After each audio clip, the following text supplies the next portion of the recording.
going for a walk. Middle school.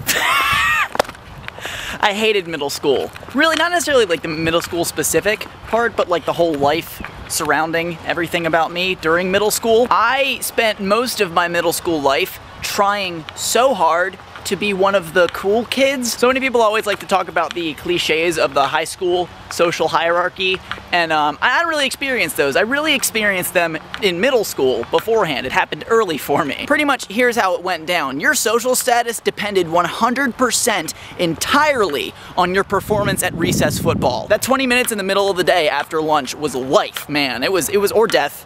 In my case, it was death. Was death. Looking back on it, like, it was only 20 minutes, but it always felt like 4 hours, sometimes 4 weeks, depending on how badly I played. I was not good at American football. I'm not good at that. I was a soccer player, and as such, nobody cared about my athletic endeavors. Pretty much the entire operation was spearheaded by, like, the two cool kids. They would split into teams every recess, and you just kind of would pick which team. They didn't pick teams. Like, that didn't happen. You just kind of found your way onto one of the teams. But the two cool kids were the quarterbacks, and they decided everything. They decided who was cool based on who they would throw the ball to. I wasn't thrown to very much. I was not thrown to very much. And so as a result, when I was thrown to, I was so nervous that I would like never catch the ball. I would be terrible. And as such, I got made fun of a lot. Because of my inability to catch a ball during 20 minutes at recess, my social status was affected. There's a microcosm for society in there. This really upset me back in middle school. Like, I would have trouble sleeping because I didn't want to go to recess the very next day.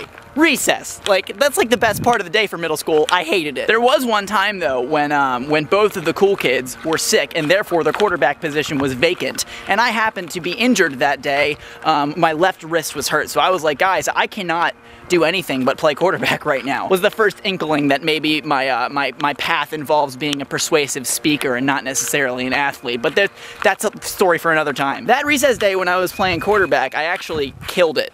Right, I was awesome. I was fantastic, and I was like, maybe this will help me, but the two cool kids weren't there, so it was like it didn't even count, you know, my performance, because I wasn't able to be judged by my peers, the peers that mattered, really. This was like my way of life for like 3 years. Was recess football was like the most important thing during school. Not the school itself, which I was doing fantastically in, by the way, but like the recess football, that was my main concern going into school. But I definitely was one of those kids who tried to be cool in middle school, and that bled over a bit into high school, because I did go into high school expecting to play sports and be an athlete for 4 years and hope that that would make me cool and allow me to make out with girls or something. And it took me a bit of time to realize that I ain't about that life. That's not for me. Not for me at all. And I really discovered that when I was peer pressured into doing artistic things for the first time. Like, my mom forced me to stay after school to talk to people about joining the speech team, which I then fell in love with and enveloped my entire life for 4 years. And then the summer after my sophomore year in high school, my sister and then my soon-to-be girlfriend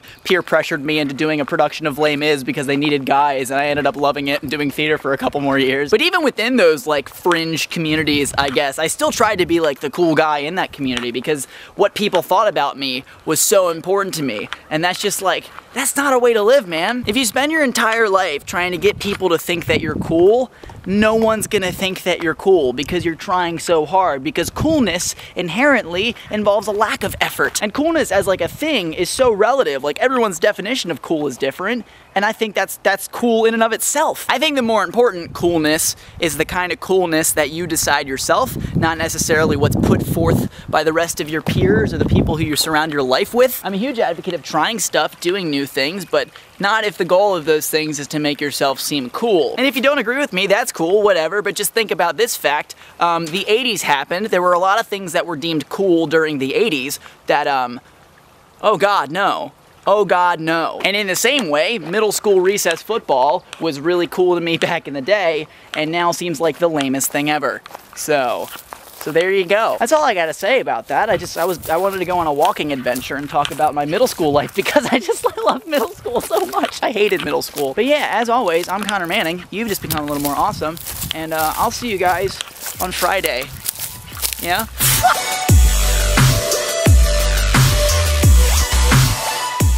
Looks like kids come out here to drink underage. There's a lot of alcohol bottles out here. A lot of alcohol. Ooh, empty Natty Light. Right, so maybe some bros are out here. I should hit up this spot more. I shouldn't. There's a lot of litter.